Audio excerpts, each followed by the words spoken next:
Nous avons quoi d'autre? Nous avons cette commande, shutdown. Moi, je l'utilise souvent à la maison. Supposons par exemple que qu'on travaille, ok, et que on veut redémarrer le PC pour une certaine durée, d'accord. Donc on peut programmer ça et faire en sorte que le PC puisse redémarrer automatiquement, d'accord. Ou si par exemple on met de la musique et que pour un certain temps on veut que le PC s'arrête, d'accord. Donc on peut utiliser cette commande. Donc si on fait shutdown, on fait la fameuse commande pour voir. Son argument, il affiche de l'aide, d'accord. Si on fait le i, il affiche l'interface graphique. Donc ça c'est ça aussi c'est très important. On va le faire tout de suite. On fait moins i. Et là il va me sortir l'ordinateur que je veux. Donc ça c'est le mien. Si on veut arrêter, redémarrer, ainsi de suite, d'accord. Ensuite les options, les commentaires, un peu de ça. Alors, moi, ce que je voulais vous montrer, là, si je fais un shutdown moins R, là, le moins R, il va redémarrer, d'accord.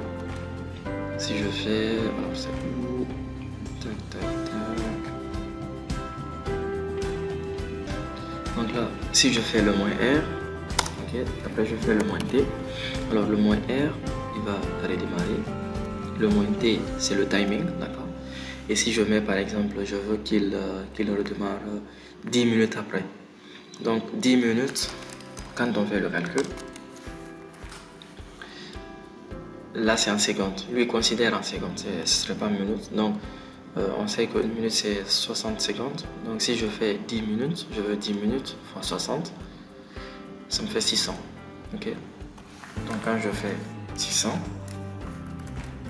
espace bien sûr, quand je tape cette commande, vous voyez, il me dit vous allez être déconnecté, Windows va arrêter dans 10 minutes, Windows va s'arrêter dans 10 minutes.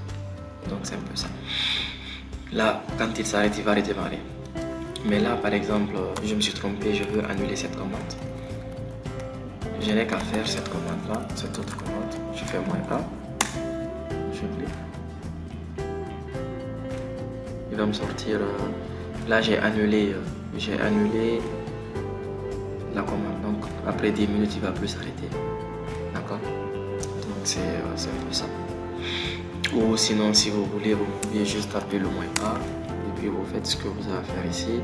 Là, par exemple, moi, je veux arrêter. Je veux arrêter quoi? C'est mon ordinateur. Nom de l'ordinateur. Si je fais comme ça, je fais hostname. Je prends le nom de l'ordinateur. Je le mets là. Ok. D'accord. Alors là, moi, je veux le redémarrer ou l'arrêter. Annoter avec l'arrêt ou l'arrêter. Je mets la seconde que je veux. Combien? Je dis par exemple 600.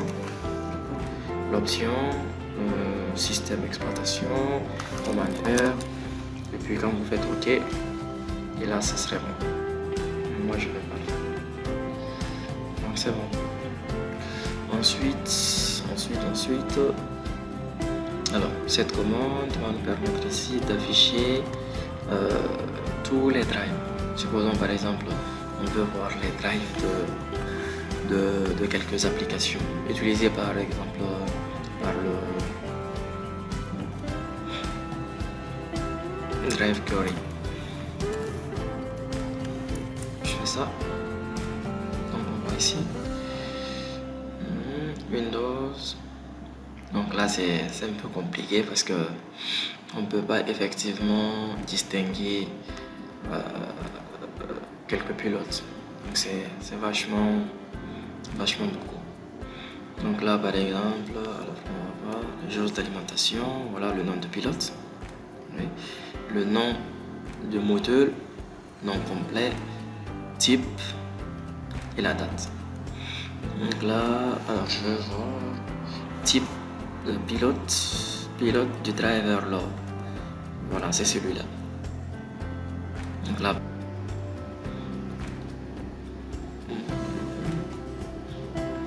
c'est un peu compliqué de voir ici, propriété, c'est un peu compliqué ici, mais il y a beaucoup de drive, donc on ne peut pas tout voir.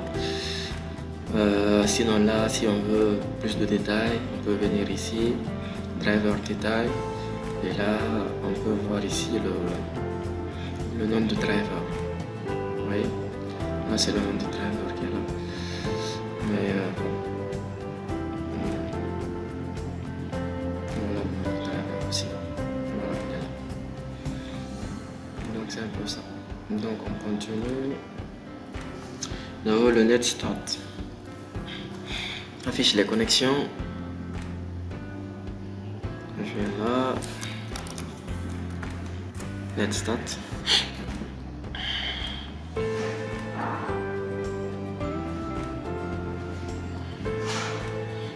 On va m'afficher toutes les connexions actives. C'est-à-dire là présentement, je suis en train de communiquer. Je suis connecté sur mon téléphone portable. Il y a des applications en arrière-plan qui s'exécutent en local. Il y a des applications qui démarrent sur Internet. Donc il va essayer d'afficher toutes les connexions actives.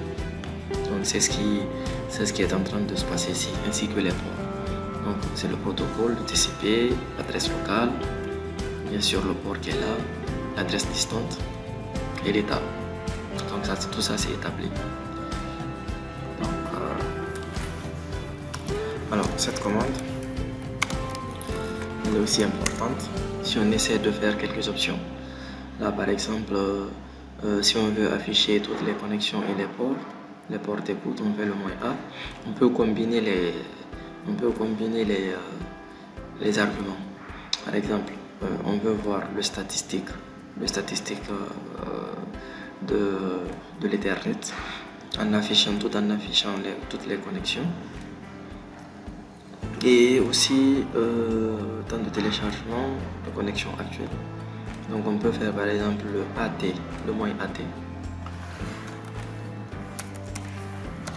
"-AT", vous voyez. Donc là, le port, l'adresse locale, l'adresse distante, l'état de téléchargement.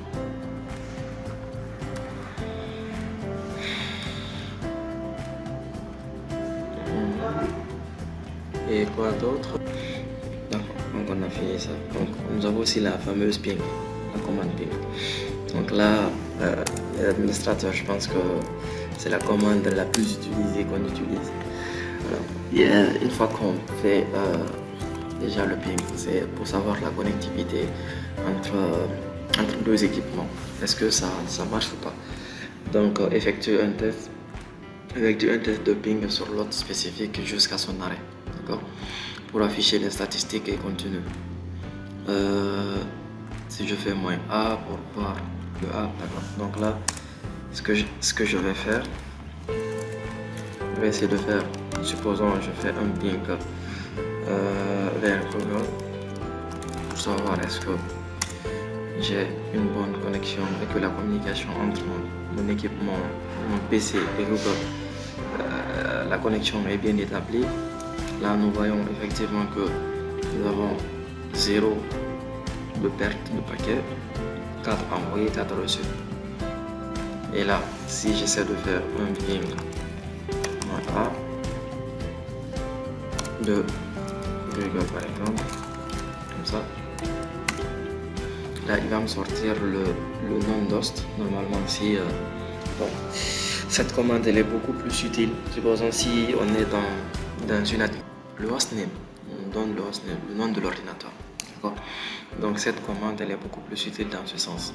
Donc supposons là par exemple, je vais prendre l'adresse là, je fais un ping "-a" de cette adresse. Je pense que non. Voilà, donc c'est bon. Donc on voit ici que le MAD07 là c'est important. Donc on voit ici que le ping "-a" de cette adresse là nous a donné le nom de la machine qui est gérée par cette adresse-là. Je ne sais pas si vous comprenez ce que je veux dire. Une fois qu'on fait le ping -a de cette adresse-là, il va faire une résolution de l'adresse IP vers le nom d'host, c'est-à-dire le DNS, résolution DNS. D'accord? Donc ça c'est vraiment important. Donc le -a c'est très important. Nous avons d'autres commandes aussi de ping qui peut s'avérer important. C'est comment on appelle ça? C'est le -t. Le -t.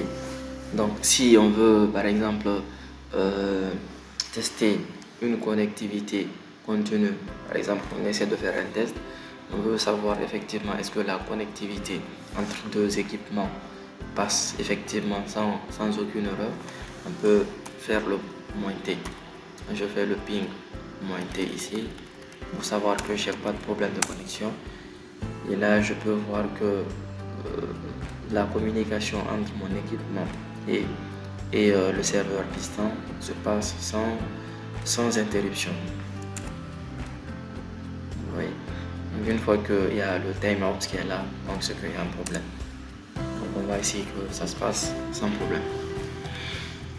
Donc c'est un peu ça. Et quoi d'autre? Je pense qu'il reste un. Alors ça c'est la dernière commande que moi je trouve aussi pertinente et spéciale, parce que il va essayer de nous afficher ici la table de routage de notre réseau. Il va nous afficher tout, la table de routage. Il nous sort carrément le tout. On voit ici que la liste des interfaces, d'accord? Il nous sort ici la table de routage IPv4. Donc les itinéraires actifs, il va nous sortir ici l'adresse IP source, l'adresse IP destination, la masque, passerelle. Ok, on voit ici les métriques. Donc c'est si on veut par exemple faire quelques dépannages ou on a un problème de réseau, on peut faire cette commande afin de savoir effectivement est-ce que le réseau qu'on veut atteindre est dans notre table de routage ou pas. Donc on voit ici que c'est pertinent aussi. Donc là nous avons ici notre table de routage itinérant, pertinent plutôt. Donc si vous vous rappelez de ça c'est pour accéder à n'importe quel chemin. La table de routage par défaut 000 en passant par le 101 par défaut.